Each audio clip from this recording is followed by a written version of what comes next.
तीन तिगाड़ा काम बिगाड़ा। तीन बहुओं के रवैये से सासू माँ बहुत परेशान थी। दरअसल बात ये थी कि तीनों बहुओं में किसी बात को लेकर अनबन हो गई थी।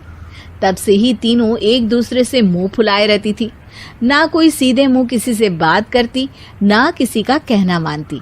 पड़ोसी भी इस बात को जानते थे और जाने कैसे कैसे बातें भी करते। इसीलिए सासू माँ ने तीनों बहुओं को तुरंत अपने कमरे में बुलाया। मैं कई दिनों से देख रही हूँ, तुम तीनों अलग अलग सारे काम कर रही हो। ये सब नहीं चलेगा, तीनों को मिलकर ही काम करना पड़ेगा। सास की बात सुनकर एकदम से बड़ी बहू बोल उठती है। नहीं मम्मी जी, मैं इन दोनों के साथ कुछ नहीं कर सकती। मैं इस घर की बड़ी बहू हूँ, फिर भी ये मेरा कहना बिल्कुल भी नहीं मानती। अरे जेठानी जी, जानबूझकर मुझे डबल काम करवाती है आप। और छोटी मुझसे टेढ़े मुंह ही बात करती है। इन दोनों के बीच हमेशा सैंडविच बन जाती है मेरी, और मैं हमेशा आलू की तरह बीच में मसली जाती हूँ। मम्मी जी, इन दोनों को लगता है कि मैं छोटी हूँ तो इनके पैरों तले दब जाऊंगी, लेकिन नहीं, मेरा भी उतना ही अधिकार है जितना इन दोनों का है। बड़ी आई दोनों मेरी चुगली करने के लिए, मुझे क्या कम समझ रखा है। तीनों बहू एक दूसरे से बहस करने लगती है और सास दोबारा ये देखकर टेंशन में आ जाती है और सबसे कहती है, चुप हो जाओ, अब से तुम तीनों सारे काम एक साथ करोगी। आंख बंद करके एक दूसरे की बात सुनोगी। तुम तीनों इस बात को गांठ बांध लो, वरना अगली छुट्टियों में तुम्हारा अपना मायके जाना कैंसिल। सास की बातें सुनकर डर के मारे तीनों हामी भर देती हैं। जी मम्मी जी, मैं समझ गई। हाँ मम्मी जी, जैसा आप कहें। आप जो कहेंगी मैं वही करूंगी। तीनों बहू सास की बात को गांठ बांध लेती है और वादा करती है कि अब से सारे काम वो तीनों एक साथ मिलकर ही करेंगी। ये सब देखकर सास खुश हो जाती है और वहां से चली जाती है। नीचे जाकर वो देखती है कि घर में शर्मा जी आए हुए होते हैं।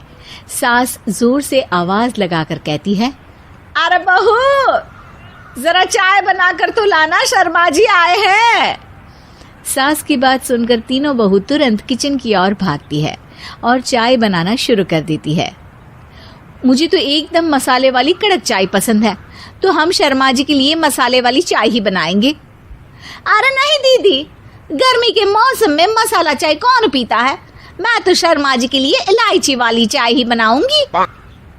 ये कैसी बात कर रही हैं आप दोनों? मेरी मम्मी ने सिखाया है कि मेहमान को ज्यादा दूध और शक्कर वाली चाय देनी चाहिए, वरना वो घर वालों को कंजूस समझते हैं। तो मैं तो शर्मा जी को ऐसी ही चाय दूंगी। तीनों बहुएं अपने अपने तरीके से चाय में शक्कर, मसाला, पत्ती सब डाल देती है। उबलने के बाद तीनों मिलकर चाय बाहर लेकर जाती है और शर्मा जी और सासू माँ को देती हैं। चाय पीने के बाद शर्मा जी सासू माँ को देखकर शर्मा जाते हैं और शर्मिंदा महसूस करते हैं कि आखिर उन्होंने चाय पीने के लिए हामी क्यों भरी। सासू माँ भी चाय पीना शुरू करती है और कहती हैं, अरे बहू, ये कैसी चाय बनाई है?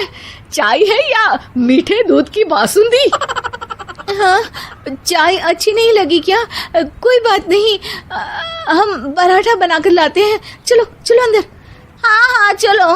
हाँ, आती हूँ मैं भी। नहीं नहीं, मेरा पेट चाय ने ही चौपट कर दिया, वही काफी है। पराठे से पोपट नहीं करवाना, मैं तो चलता हूँ। शर्मा जी चुपचाप पतली गली से निकल जाते हैं। अगले दिन सास बहुओं से कहती है, अरे बहू, जाओ जाके ऊपर के गेस्ट हाउस की सफाई कर दो। कल हमारे यहाँ मेरे दूर के रिश्तेदार आने वाले हैं, तो पूरे कमरे को चमका देना, समझी? तीनों बहू सास की बात को मानकर ऊपर सफाई करने चली जाती हैं और तीनों कमरे की सफाई चालू कर देती है। बड़ी बहू मकड़ी के जाले साफ करती है, तो बीच वाली झाड़ू लगाना और छोटी वाली सर्फ डालकर जमीन धोना शुरू कर देती है। अरे दीदी, जेठानी जी, अभी मैंने पूरी फर्श धोई और आप फिर से धूल नीचे गिरा रही हैं। और मछली जेठानी जी, आप बिना झाड़ू की धूल